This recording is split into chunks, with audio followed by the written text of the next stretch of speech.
Thank you. Thank you. Hello, Michigan. I'm honored to be here tonight for my State of the State address. 7 down, 1 to go. And if you're tuning in between the MSU game or the Pistons game, thank you. To Lieutenant Governor Garland Gilchrist, Attorney General Dana Nessel, Secretary of State Jocelyn Benson, these are hard jobs, and we are serving in tough times. Thank you for your partnership.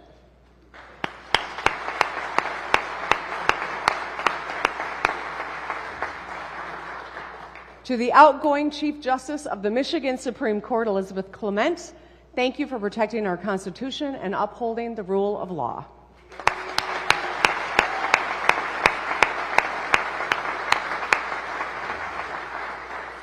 To all the state employees, my cabinet, and executive office staff, thank you for this work. I could not do this job without you. To Congressman Dan Kildee, thank you for your years of service. To my husband, Mark, my daughters, Sherry and Sydney, and my entire family, I love you. To our National Guard and our state police, thank you for putting your lives on the line every day to keep us safe.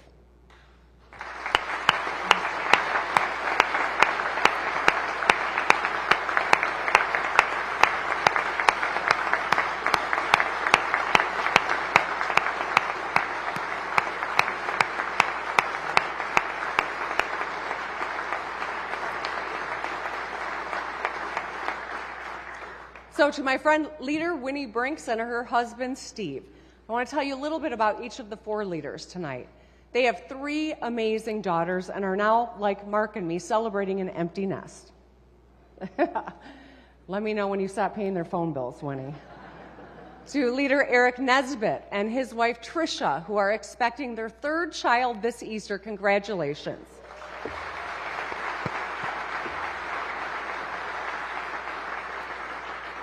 To Speaker Matt Hall, I want to congratulate you and Megan on your recent marriage and do a little shout out to your new stepson.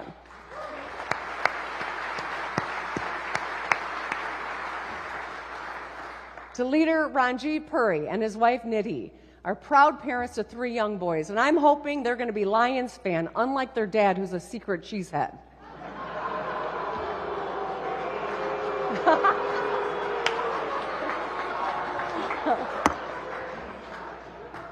I love you, Ranjiv. All right.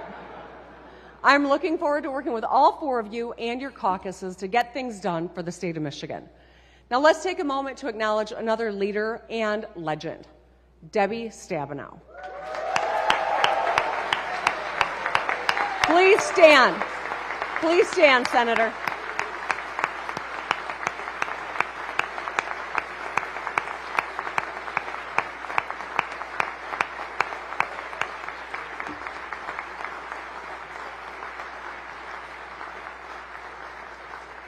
Over a lifetime of service as a county commissioner here in Ingham County, a state legislator, congresswoman, Michigan's first woman United States Senator, you fought for farmers, you protected our Great Lakes, you championed equal coverage for mental health. You are an incredible trailblazer who has made real difference in people's lives in Michigan. And so tonight, in honor of your service, I am pleased to announce that we are renaming Constitution Hall just across the street the Deborah A. Stabenow Building in your honor, Senator.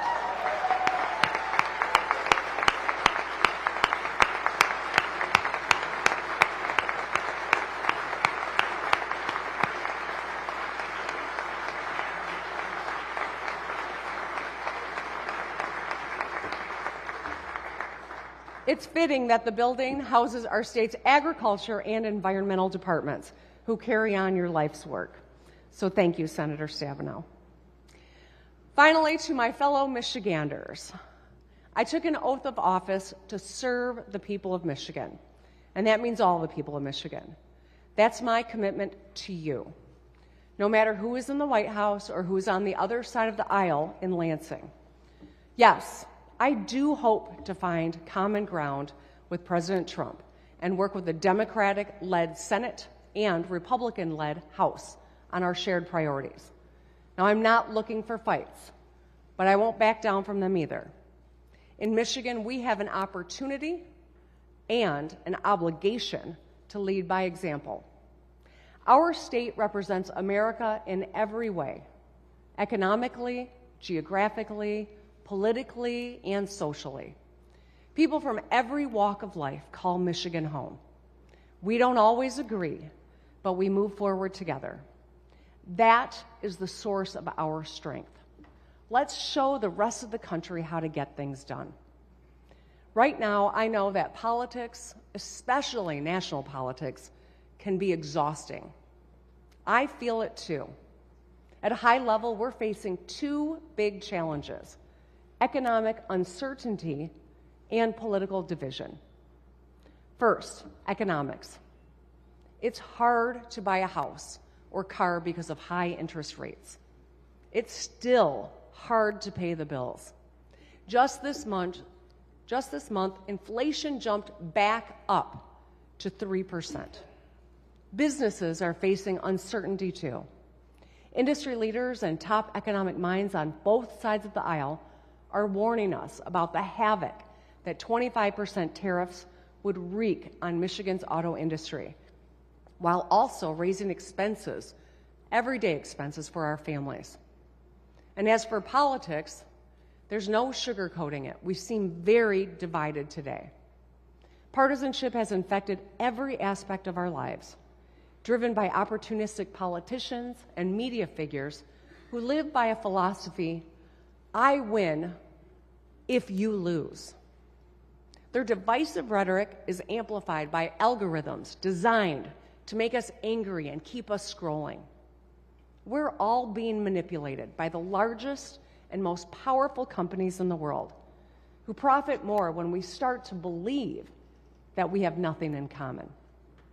But that's just not true. As governor, I've been to all 83 counties at least twice and sat down with all kinds of people. When you show up and listen, it's clear that most of us want the same things, and we're all frustrated by the same things too.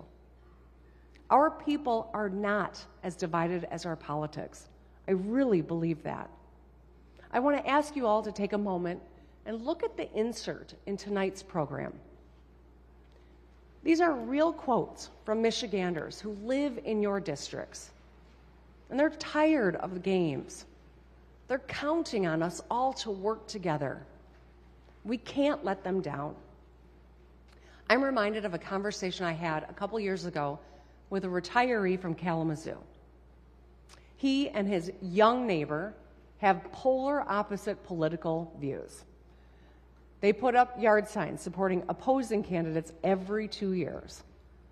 But they helped fix each other's roofs and regularly shovel each other's sidewalks. They show up for each other all year long. Their bond is deeper and stronger than politics. This year, if we show up, listen to, and learn from each other, we can move forward together and get things done. The good news is that we have a lot going for us. There are a lot of firsts and new beginnings worth celebrating. For instance, Michigan Tech was just named an R1 research university, joining MSU, U of M, and Wayne State as one of the world's 150 best research colleges.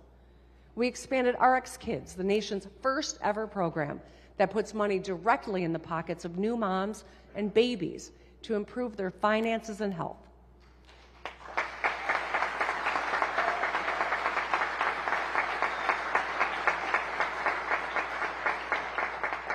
We broke ground on the Jones-Secchia Children's Rehabilitation Hospital in Grand Rapids, the first of its kind in Michigan.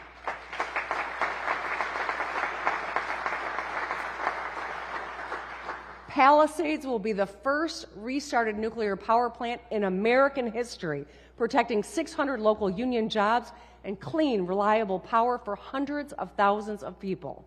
And last year,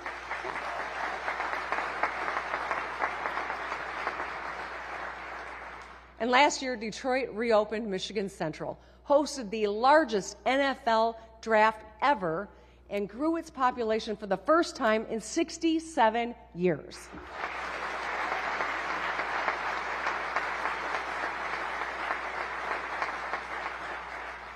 Later this year, we'll open up the Gordie Howe International Bridge, a monument to commerce and cooperation that will carry 25,000 vehicles every day. 2 decades, 3 administrations in the making. I'm proud that we're going to get it done this year.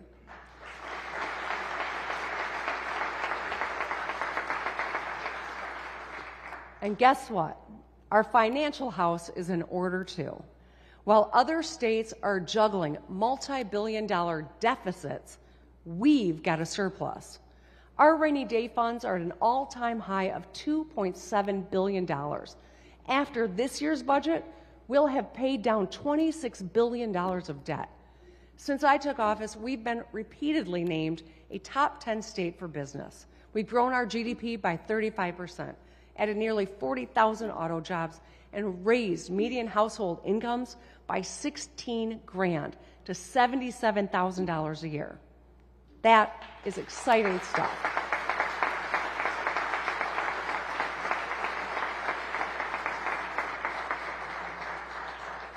But ultimately, the state of the state isn't about lines on a chart or metrics on a spreadsheet. It's about how people feel and how people think about Michigan. Tonight, we'll center their stories and recommit ourselves to building a Michigan we can all be proud to call home. My fellow Michiganders, the state of our state is strong, and it's on all of us to make it stronger and kinder, too.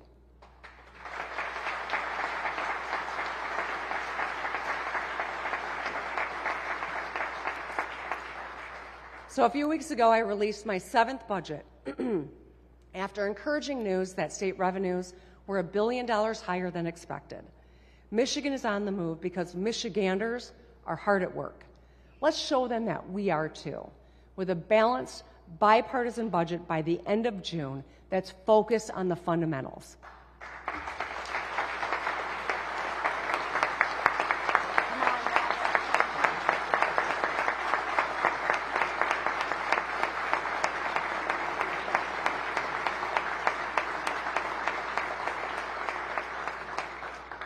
Last month at the Detroit Auto Show, I laid out my initial priorities for 2025: economic development, roads, and trade with Canada. Speaking of trade, I'm grateful that Republicans, Democrats, and private sector leaders are speaking out against widespread 25% tariffs on our neighbors, because we know that saying no to Canada would mean saying yes to China. I'm also grateful that the president decided to pause. As I've said before, I'm not opposed to tariffs outright, but they are a blunt tool when the Michigan economy is on the line. 25% tariffs on everything would slow down construction, shutter small businesses, lead to layoffs in the auto industry, and cost Michigan families an extra $1,200 a year at the store and at the pump, because companies will pass their higher costs on to the consumer. It would be a disaster. But don't just take it from me. A few weeks ago, I asked Michiganders directly. In less than 48 hours, I got 3,000 written responses. Brandon from Bath is a pharmacist who knows tariffs will raise prices on prescription drugs, forcing people to choose between their health and paying their bills. Jacqueline from Interlochen owns a heating and cooling business and said tariffs would force her to raise prices just to stay open. And Steve from Leroy is a retiree who wants to buy a new car, but if tariffs go up, the average cost of a car will go up by $3,000 too. For them and for every Michigander, let's keep speaking with one voice for smart trade policies to level the playing field and secure American jobs without jacking up our costs. On tariffs,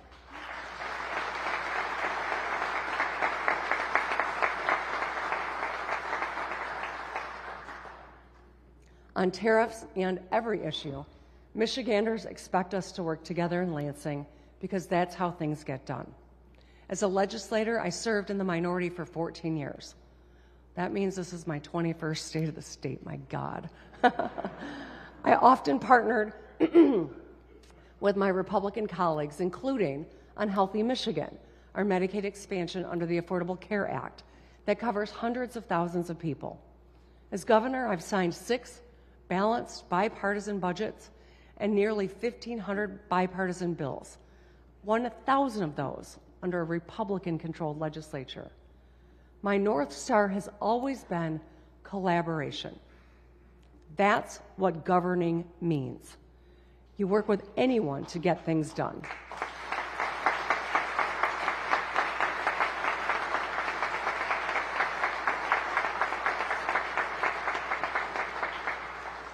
So what should we focus on this year? Let's keep it simple. 1, costs. Let's make life more affordable for Michiganders. 2, jobs. Let's create more opportunities to help people in our state earn more money. And 3, results. Let's make government work better for the people we all serve. I think we should all be able to agree on that, yes?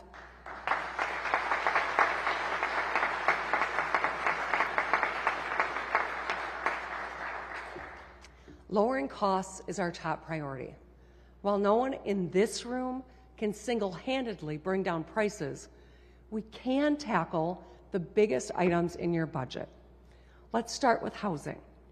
It's a tough market right now. Mortgage rates are above 6%. Home prices have shot up 50% in the last 4 years. The median age of a home buyer hit 56 years old. That's an all-time high. And just a quarter of homes went to first-time buyers. That's an all-time low. Rebecca from Carlton told me she has simple dreams. She wants a nice kitchen to bake in, a small yard for a garden and a dog. She recently toured a house in Detroit and competed against 40 other bidders. Our young people are suffering the most. I want to call attention to the fact that this crisis disproportionately impacts young, single men. They buy just 8% of homes sold today, compared to single women who buy 20%. As a dad of 3 and proud Detroiter, I know the Lieutenant Governor is passionate about housing. He's cut a lot of ribbons and is focused on making our state a better place for families like his. We both know that every young person wants to protect and provide for themselves and their family. And that starts with a place to call your own. If you can't buy a house, it's hard to build wealth or feel like you're ready to have kids. It's all connected. So while the state already has programs in place to help you become the first person in your family to buy a house, or pay up to $10,000 of your down payment, or lower your mortgage rate by 1%, and save thousands on your federal taxes, we must also address the core issue of supply. Right now, we are short 140,000 homes statewide, and the way forward is clear. We got to build, baby, build.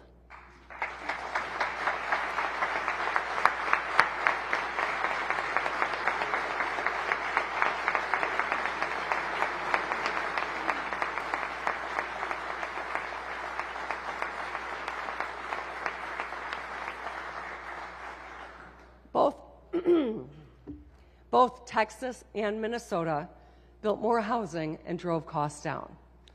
Bright red Texas and bright blue Minnesota have done it. We can too. MISTA has been doing their part with 2 years of record-breaking years. This year, let's do it again.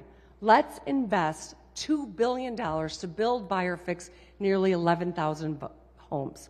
This year, let's make the largest housing innovation investment in Michigan history.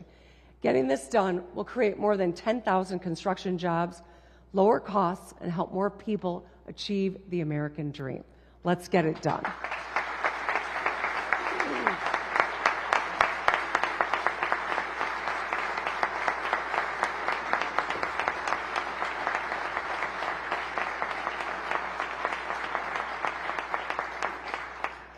Moving on to wages. Last week, Republicans, Democrats, workers, and business came together to forge a fair deal on minimum wage and paid sick time. Because we work together, the minimum wage will rise to $15 an hour for more than 700,000 workers a year faster than it would have before. The tipped minimum wage increased by the largest amount ever and will keep going up. Workers will have more time to care for themselves and their families because now Michigan has the best earned sick time in the country, and small businesses have more flexibility. This was a bipartisan effort, and I am proud that we were able to get it done. These last few weeks showed us that we can work together to solve hard problems and deliver real solutions for Michigan.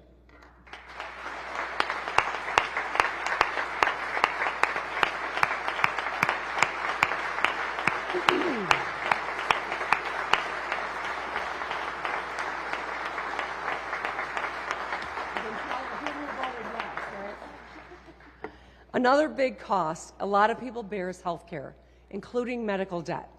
A couple years ago, we secured $4.5 million in our state budget to relieve some medical debt.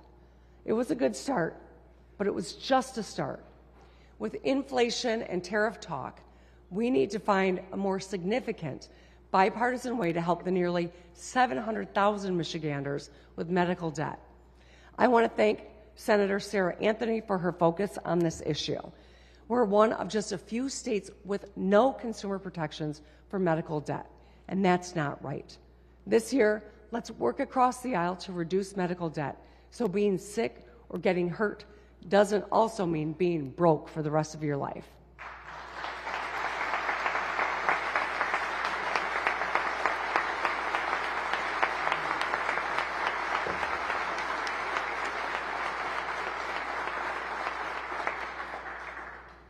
Now let's talk energy. Everyone's eyebrows raise when that first winter utility bill hits. A few months ago, Republicans and Democrats came together to do something about it. Led by Representative Helena Scott, Senator Sam Singh, Rick Outman, and Veronica Kleinfeld, the legislature expanded the Michigan Energy Assistance Program, or MEAP, which already saves about 50,000 households more than $700 a year. I was really proud to sign this bipartisan expansion, which could save 335,000 more Michigan families hundreds on their energy bills. Next, one of the two certainties in life, taxes. Forgive me, I am getting over a cold, if you can't tell. For too long, the working class have paid more than they should. In 2023, that changed when I signed legislation to roll back the retirement tax and quintuple the working families tax credit. This year,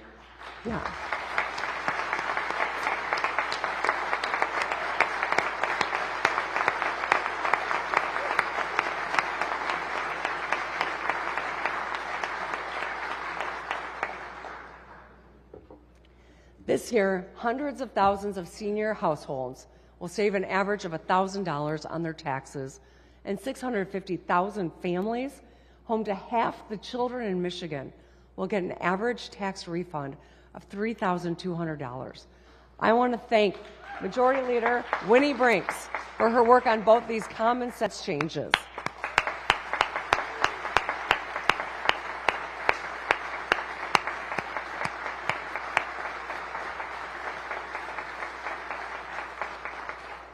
Together, we put $1 billion back in people's pockets and lifted 20,000 kids out of poverty. When our kids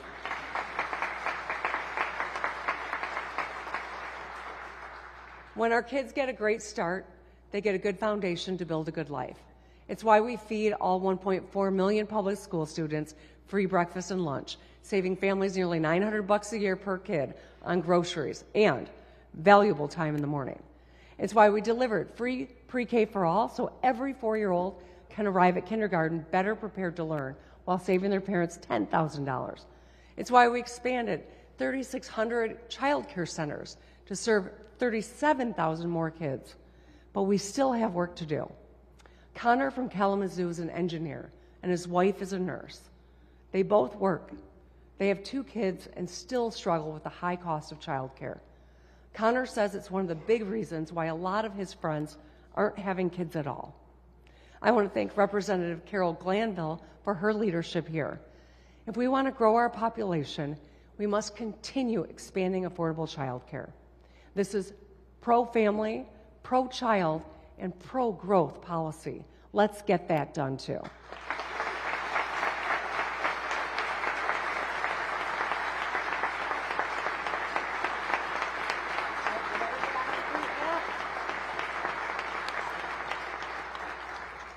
All right, I think I'm even going to get the speaker on his feet on this one. Next, I want to talk about fiscal responsibility. Most Michiganders are watching their expenses more closely. State government should do the same. Every February, after I propose the budget, the legislature adds earmarks. Now, these can be important. Fire stations, roads, schools. Some of them, not so much. The problem is that these earmarks are added without transparency and have been for years, under both Republican and Democratic control. I know Speaker Hall is passionate about bringing accountability to the process, and I agree. In this year's budget, let's have total transparency on all earmarks. Because if you want to invest taxpayer money, you should put your name on it. Right, Matt? All right.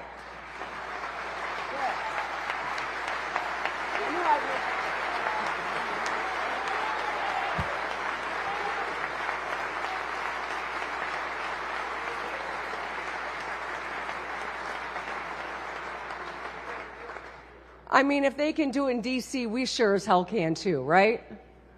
Now let's talk about jobs, starting with making it as easy as possible for Michiganders to get the skills or education they need to earn more money. Over the last few years, it's exactly what we've been focused on and what we've done. We boosted career and tech education, giving students hands-on experience with wood, metal, power tools, and computers in high school so they can land a good job after graduation. In this year's budget, let's work together to make the largest investment in career and technical education ever. In 2021, we launched the Michigan Reconnect, a bipartisan program offering anyone 25 and older a tuition-free associate's degree or skills certificate at their local community college. Today, more than 200,000 Michiganders have taken that first step. In 2022, we created the bipartisan Michigan Achievement Scholarship, lowering the cost of a bachelor's degree by up to $27,500. Today, more than 56,000 students are already saving thousands of dollars. I want to thank Representative Samantha Stecklaw for her work on this.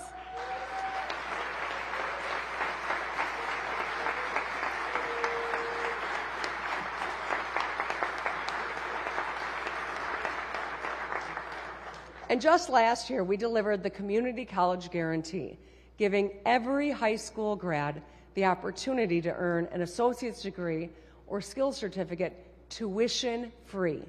And today, more than 240,000 Michiganders attend one of our 31 community and tribal colleges.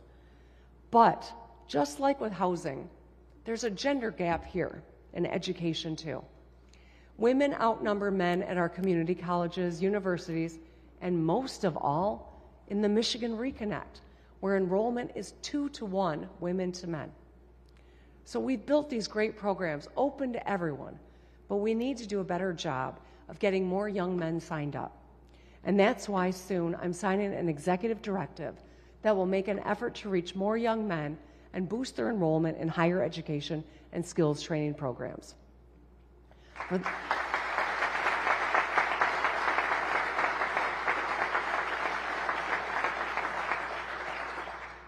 For the Michiganders working hard to put themselves through these programs, it is life-changing. Truly. Evan from Bay City is a young dad, and after stepping away from college to work full-time in restaurants and retail, he enrolled at Delta College with Reconnect and hopes to find a career in public service. He wants to serve his community and make his son proud. Anthony from East Lansing is a husband and dad who was an EMT throughout the pandemic. He used the Reconnect to earn an aviation mechanic's license and now works here at the Lansing Airport. My message tonight goes out to all young people, but especially our young men. I know it's hard to get ahead right now, but I promise you, no matter how hard life might get, there's always a way out and a way up. The last thing any of us wants is a generation of young men falling behind their fathers and grandfathers. I've heard most about this issue from moms who love their sons and are worried about them. And to the women out there who are succeeding after decades of having the deck stacked against you, I see your resilience, and I will never abandon my commitment to equal opportunity and dignity for everyone.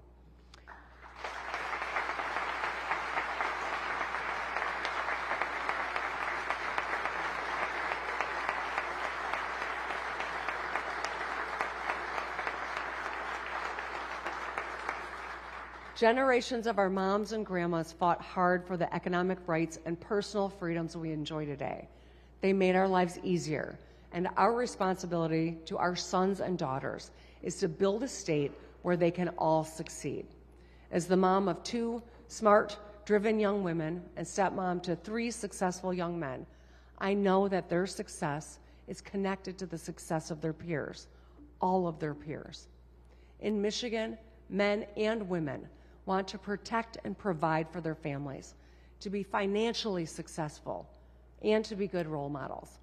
And that's why no matter who you are, we want to help you learn more and earn more. So look at an apprenticeship, find a scholarship, or sign up for Reconnect.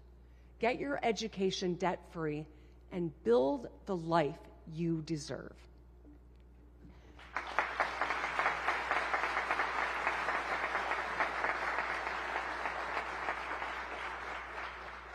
Training the next generation of workers is also critical to our national security. Last year, we partnered with the U.S. Navy and Macomb County Community College on the Michigan Maritime Manufacturing Initiative, training hundreds of workers in Macomb County to build submarines.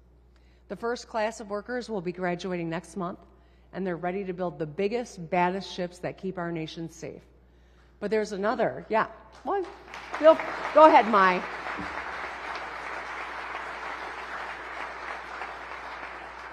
Representative Song, of course, is very happy about that. But there's another bipartisan defense project in Macomb County that needs our attention, all of our attention. The Selfridge base supports thousands of local jobs and hundreds of military families. It's home to some of the nation's most elite pilots. They complete all kinds of missions, including protecting our border from drugs and crime. For people like Thomas from Warren, this is personal. He urged us to work together for Selfridge because of how much it will mean not just for the county, but for our country. I'm really proud that we've always worked across the aisle on Selfridge, and I want to thank Representatives Debbie Dingell, Lisa McClain, John James, Senator Stabenow, Senator Alyssa Slotkin, and of course, Senator Gary Peters. He's a former naval officer. He's fought hard for service members, military families, and defense jobs, and I know he will continue to do that until the very last minute of his term. We're all doing our part, but we need federal support. And that's why when I was in Washington, D.C. on Saturday, I spoke with Defense Secretary Pete Hegseth about supporting a fighter mission at Selfridge. Let's support our brave men and women.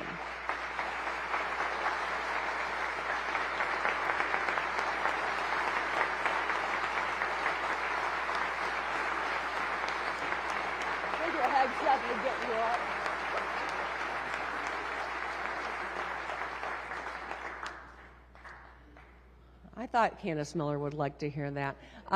Let's support our brave men and women in uniform at Selfridge in our next budget and work with our federal partners to save Michigan jobs and protect our national security. Now, let's talk about another driver of jobs and growth, those damn roads. We need safe roads to go to work, drop our kids off at school, and run errands. Businesses need a solid transportation network to ship products and ensure their employees can get to work safely. In 2020, I created Rebuilding Michigan, a $3.5 billion bond plan to fix most of our heavily trafficked state highways and bridges. Why? Well, because for years, a lot of governors and legislators tried and failed to get it done. We've made progress on our state roads, but let's be real. My plan was always a short-term fix. There is a lot left to do.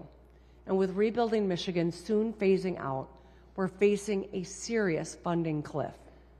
I'm hearing from construction companies who are expecting layoffs because of the uncertainty. We need a sustainable, long-term solution for our local roads. Every pothole is a reminder that we must act now. I mean, just take Michigan Avenue. You drive it from the Capitol to MSU. You'll see what I'm saying. It's like the surface of the moon. Why? Because the city of Lansing, doing the best they can, but they only get about $17 million from the state for local roads. They need about 17 times that much, around $300 million.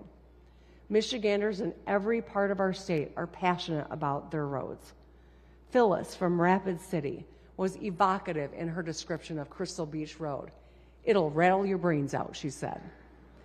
There's a road like that in every town. We know that bad roads cost drivers more than $750 a year. Now, I know there are a couple different plans out there, including mine, and I know none of them are perfect. But what's not okay is no plan. Michiganders won't accept inaction. To get it right, we all have to recognize some hard truths. To my friends in the GOP, a long-term fix means new, fair sources of revenue. We can't cut our way to better roads by slashing public safety, health, or schools. To my fellow Democrats,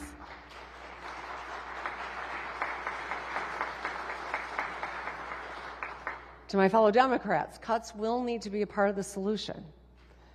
All right, some claps over here. I mean, to the business community, we can't put this on the backs of the middle class. For all of us,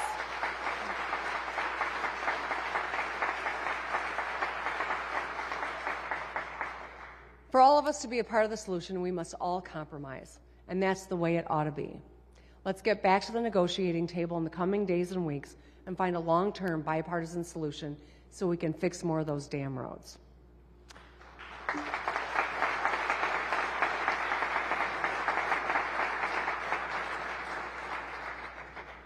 So the third big priority for 2025 has got to be results.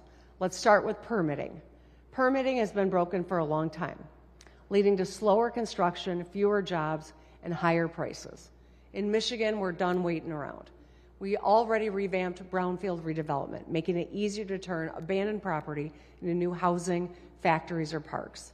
I signed an executive order eliminating 26 boards, councils, and committees without compromising protections. And about a year ago, I had my team review every single one of our state permits, all 401. We found plenty of overlaps and obsolete processes. This year, I'll instruct state departments and agencies who've missed their deadlines to refund any permitting fees that we can under the law. But the reality is that I can only refund a handful through executive action alone. To really speed up permitting and save people a lot of time and money, we need to change state law. There's a huge opportunity here for bipartisanship because I think we all agree that things shouldn't take so long. You shouldn't need to get a permit to sell ginseng, install a model train, or lime your soil. If you want to fix your driveway, you shouldn't have to wait more than 90 days to get started. If you want to upgrade your house's plumbing or electrical, you should be able to go to one place and get all the help you need quickly. And if we can track the status of our Domino's order online, a developer should be able to do the same for their multi-million-dollar project. This year, let's simplify permitting to get things built on time and on budget.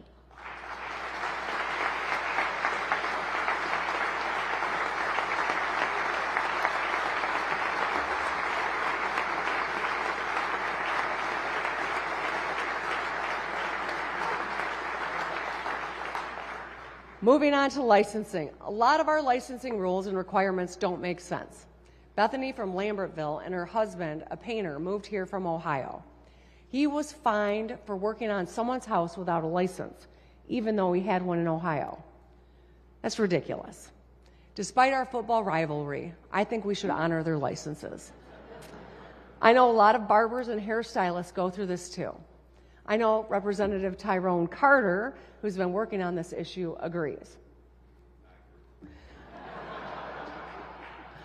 We all want to make it easier and faster and cheaper for you to keep doing what you do best.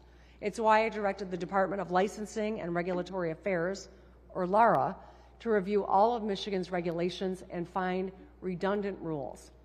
They propose eliminating duplicative exams, honoring trade licenses, giving entrepreneurs more flexibility, streamlining reporting requirements.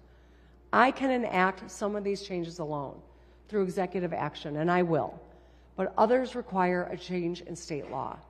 This year, let's make it easier for people to get and keep a good job, not harder.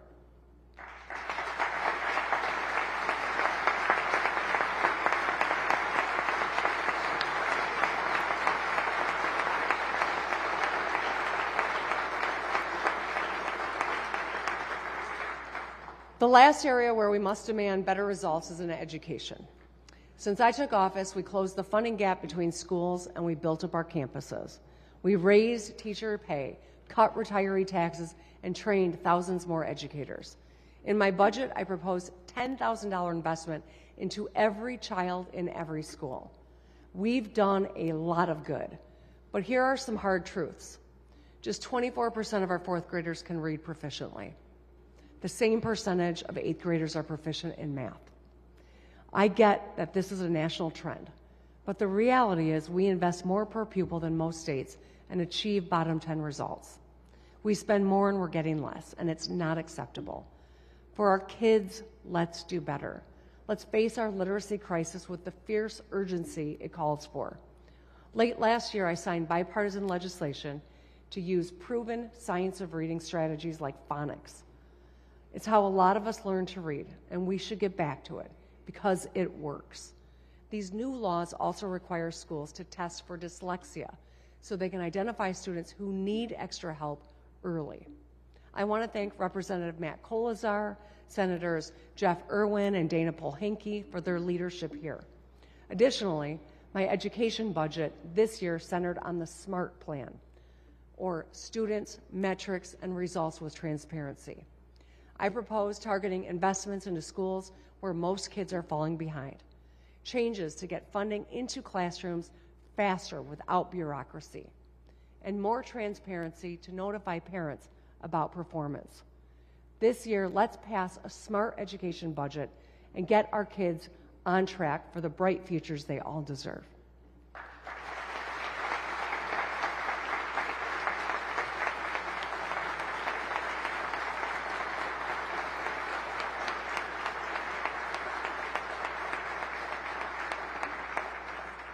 Now let's talk about mental and physical health, both of which are linked to academics. Let's start with phones, which have completely changed our children's lives. 95% have access to a smartphone, and half of them say they're online almost constantly. Amy from Rochester Hills volunteered recently on a 6th grade field trip. You all remember field trips, right? The bus ride is loud and full of excitement about the day ahead. Well, on this bus, Amy said it was silent. All the kids were glued to their phones. Amy's daughter wishes she was born before social media. Our educators get it. It's hard to teach geography or geometry when you're competing against memes or DMs. Other states, red and blue, have taken action. So has most of Europe and Canada. I understand the need to be connected to your child, but we can do better. This year, let's pass bipartisan legislation to limit the use of phones in class. We've seen encouraging data about how common sense restrictions on phone use during class lead to more learning and less bullying. Kids listen, they raise their hands, they make more friends, they talk during field trips. 3/4 say they feel happy or peaceful without their phone. That's what school should be all about. And finally, let's talk about vaping. About 14% of high schoolers use vapes. We all know that this addiction has long-term risks that starts early. 90% of smokers begin before 18. If we don't act smart on vapes, we risk our children's health and futures. That's why in my budget this year, I propose closing a long-standing loophole and taxing vapes similar to how we tax cigarettes.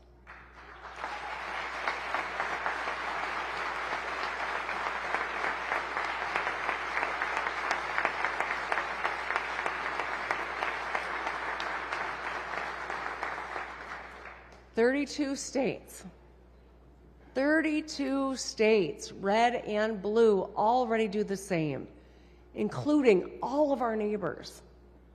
I'm grateful to Senator Sam Singh, who started work on this last year. In 2025, let's get it done to protect our kids. All right, we're in the final stretch here, folks. I think we're on the same page about lower costs, more jobs, and better results. But as I leave you, I have one question. When you think Michigan, what do you think? For us, it's everything. It's home. But let's ask ourselves, when other people think Michigan, what do they think? When businesses around the world think Michigan, what do they think? How about couples looking to start a family? Entrepreneurs hoping to start a business? Seniors seeking a happy retirement? Because if we're being honest, our brand has taken a beating over the last few decades. After the Great Recession, the Flint water crisis, and disinvestment in roads and schools and healthcare, people on the margins were suffering in Michigan. Our water quality, our old factories, our sports teams used to be punchlines and cruel, unfair jokes. I ran for governor to restore trust and rebuild Michigan. I was sick of us being a punching bag. Now I am proud to say I've got the best job in the world because I get to help the Michigan we all love live up to our potential. Over the past 6 years, we've reinvested in the fundamentals and brought manufacturing back home. We lowered costs for families, and our young adult population is growing faster than 45 other states. Our Lions are winning. I didn't have anything to do with that, but they are winning.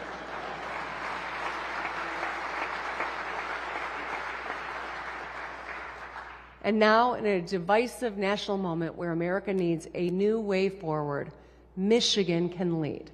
Because at our best, we are strong and kind. And kindness is strength. When you think Michigan, think about the people whose stories I shared, or the voices quoted in your program. Let them guide our work, because they're counting on us. Consider what Josh from Grand Rapids, who moved here from out of state, and now proudly calls himself a Michigander for life. This is what he wrote about our state's character. Our seasons are tougher, but our people are warmer, and our lakes are fresher. Being a Michigander is about offering someone a hand when they trip and fall, holding the door open, trying to be a little better every day. Whether we're negotiating here in Lansing, or driving down a 2-lane farm road, or holding open a door, let's be the Michigan that Michiganders know we can be.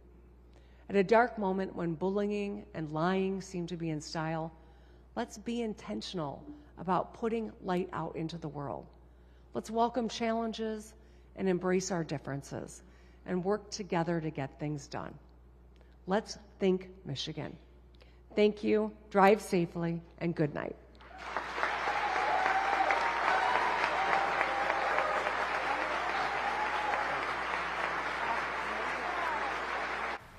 That was Governor Gretchen Whitmer's 2025 State of the State address.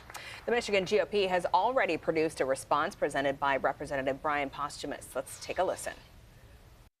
We just listened to the governor lecture for an hour about the state of our state. But we all know there's more to it than that. So I'm here to tell you the actual state of our state. You know, Detroit is the only city in the history of the world to drop in population by more than 1 million people. From 1.9 million people to around 630,000 today. At our peak in the early 80s, Michigan had 19 seats in the U.S. House of Representatives. Today, we only have 13. Because of our population decline relative to the rest of the country, we have less power and less influence in Congress. From 2000 to 2010, Michigan was the only state in the nation that lost population, the only one.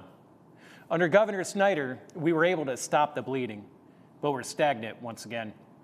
Michigan used to be one of the wealthiest states in the country. Today, we're near the bottom. When most of us think about Michigan, there's still this idea of our state as an economic powerhouse, the arsenal of democracy. That was 70 or 80 years ago at this point. I'm not going to blame one party or the other because we all know both Republicans and Democrats have been in control at various times, and there's complex reasons for Michigan's decline.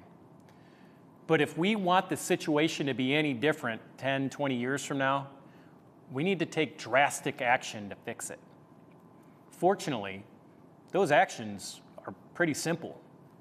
We all want Michigan to be a place where our kids can grow up, find a good job, and raise a family of their own rather than having to move to Tennessee, Texas, Florida. I'm State Representative Brian Posthumus. I'm the majority floor leader here in the Michigan House of Representatives. Now, I've been asked to give the official Republican response to the governor's State of the State address. I love our state. But I was born in 1984, and Michigan has been on the decline for pretty much my entire life. We now have divided government here in Michigan. The Democrats currently control the Senate and the governor's office. Republicans control the House of Representatives. That means we're going to have to work together if we want to get anything done. I'll tell you one thing. Republicans have no intention of using our majority to obstruct. We will use it to lead. We will lead on the issues you care about, bringing down the cost of government, keeping more money in your pocket, keeping our communities safe, and educating our kids. You know, we're only 2 months in, and we've already made it harder for lawmakers to waste tax dollars on pork barrel spending. We also empowered the House Oversight Committee to make sure that your government is held accountable. We'll make sure taxpayers are getting value for their money. Now, the albatross, the state budget. When Governor Whitmer took office, the state budget was $58 billion. She's proposed $86 billion for the next year. If the budget had just kept pace with inflation, it'd only be $72 billion. What's more, last legislative session started with a $9 billion surplus. Your government squandered it, all of it. All that extra money could have gone toward fixing the roads, but it didn't. Could have gone toward educating your kids, but it didn't. And now the governor is talking about raising taxes again. We don't need to raise taxes. We don't need more money. We have more than enough money already. In fact, House Republicans already proposed a plan to fix the roads without costing you an additional penny. We need to focus on essentials first: infrastructure, public safety, education. With all that extra money in the budget, there's even enough room to fix the roads and roll back the income tax. Inflation is hurting everyone right now, so we should let people keep more of their own money. You know, my grandpa taught me that before you can fix a problem, you have to acknowledge it. Our state isn't in a great place right now. Frankly, it hasn't been for a while. Unfortunately, too many politicians have, for too long, refused to acknowledge that problem. We may not be in a great place today, but I believe we can be. So how do we return there? How do we get back there to what we were as a great state? First, our state needs to focus on keeping more of its people's money in their own pocket. Michiganders know far better how to spend their own money than the government ever will. Second, we need to create safer streets for Michigan families. And finally, we need to remind ourselves that politicians represent us, not special interests, not mega corporations, and certainly not other countries. I believe the new Republican Party is one that represents the everyday American. It is no longer the party of big business and career politicians. It is the party of farmers, the party of plumbers, mechanics. It's the party of the single mom trying to get her 3 kids to and from soccer practice, all while juggling a job in trying to figure out how to afford groceries. We are the party of practical solutions. Thank you, and I welcome you to join us in bringing our state back. All right, and we heard the GOP response there. What was your take on all of this, on both the speech and the response? This was a governor tonight that obviously knows how to read polls and she knows how to read the room. She walked into this chamber. She has shared power. Republicans are in control of the House. You didn't hear her talk about one social issue. She talked about kitchen table issues that they can come together and solve. So now it's incumbent on her to put up, not just put the plan forward, but what is she going to do to get it accomplished? What is she going to do to bring more housing to the state, with this affordable housing crisis? What is she going to do to finally fix the roads? What is she going to do with this education crisis that we have? She did lay out a good vision tonight. Now it's incumbent on her to work with Republicans to implement and make it happen. Beverly, a lot of what she said was in the spirit of unity, something that you predicted before she started. There were a lot of points that she hit that you also thought she was going to. Yes. What are your takeaways? My takeaways is this. I think this was an excellent speech, regardless that she was not feeling well tonight. I think she laid it out. I think really what you have to do, we have housing, we have inflation, we have education, we had all of those. And the more we continue to point fingers at Governor Whitmer, a Democratic governor, you can point 3 or 4 more at a Republican governor. So I think we need to, and her message was trying to move past that, because everyone wants that cake of excellence for our state. But we're never going to get that as long as we don't mix up the ingredients and let everyone come together and be a part of that. If we keep pointing the finger, we're going to get nothing done. So I like that she took that leadership, say we must work together. Let's put the rhetoric down. Let's stop pointing the finger. Let's reach across that aisle, shake hands, and let's get to work. We have a lot of work to do. She's done a lot of things. She's moved it. You can't dispute that. Her approval rating right now is higher than the current president. So something is going right. She's done a lot of good things right. Has she hit the goal yet that she wanted? Absolutely not. And I think she said that tonight, but she wanted to do it together.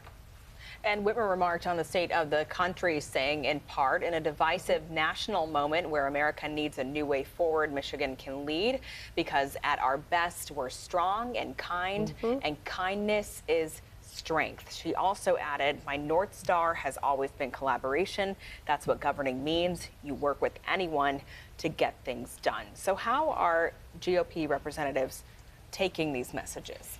So there are some issues that she hit on tonight that I believe the GOP needs to embrace. I mean, the GOP for years has talked about regulatory reform and permitting reform. They should take her up on that.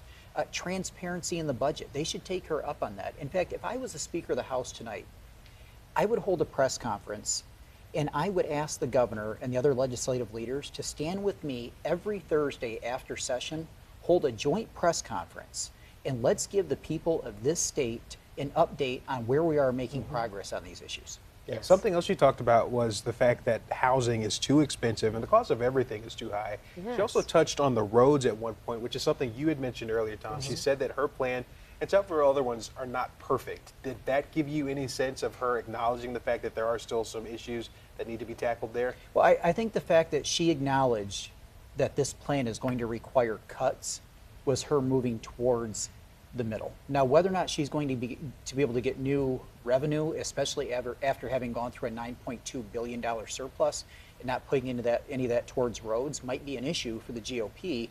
But again, I do think you saw her move to the middle on that tonight. And again, they should spend the weeks ahead putting together a comprehensive infrastructure package. I can't imagine the progress that would be made if every Thursday the legislative leaders got together and gave us an update by holding a press conference together. And on that infrastructure, I think she did a great job in the beginning. I was on one of Governor Snyder's infrastructure council, so I can tell you that we were putting together back then, before he left, a 30-year plan for Michigan, and even then the GOP acknowledged we don't have enough money. The reality is, you can look at the SIMCOG report. I'm in infrastructure transportation. We do it all the time. Michigan does not invest the same amount as Ohio or Wisconsin. Everyone says, why don't our roads look differently? We're not using different materials. The big difference is they're investing more in their infrastructure. We want to hone the line. Everybody keeps saying we can get better roads, we can get better bridges with the same amount of money. It's just not possible. Studies and studies have been done. I could tell you right now, there's 2 bridges in Wayne County by itself. It's taken 90 to 100 million alone for one bridge to be totally redone, and the bridges need to be done. So You're working with a plan she's been doing, but if you think, like he said, the money that we have currently now, investing into our roads and infrastructure in Michigan, and we're talking about underground, you need more money. It didn't happen with Gretchen. Everyone knew this even 30 years ago when there was a lack of prominent investment in it, just like other states. And until Michigan wrapped their head around that you need to invest more money to get our infrastructure up where it needs to be, you're going to still having Band-Aids, and you're going to still have this trickle effect. And that's the reality of it. Studies will tell you that. Well, Beverly Watson, Tom Leonard, thank you both so much for being here tonight, for It's your been fun. insights and this live coverage that we've done now for several hours of the State of the State address. Thank you.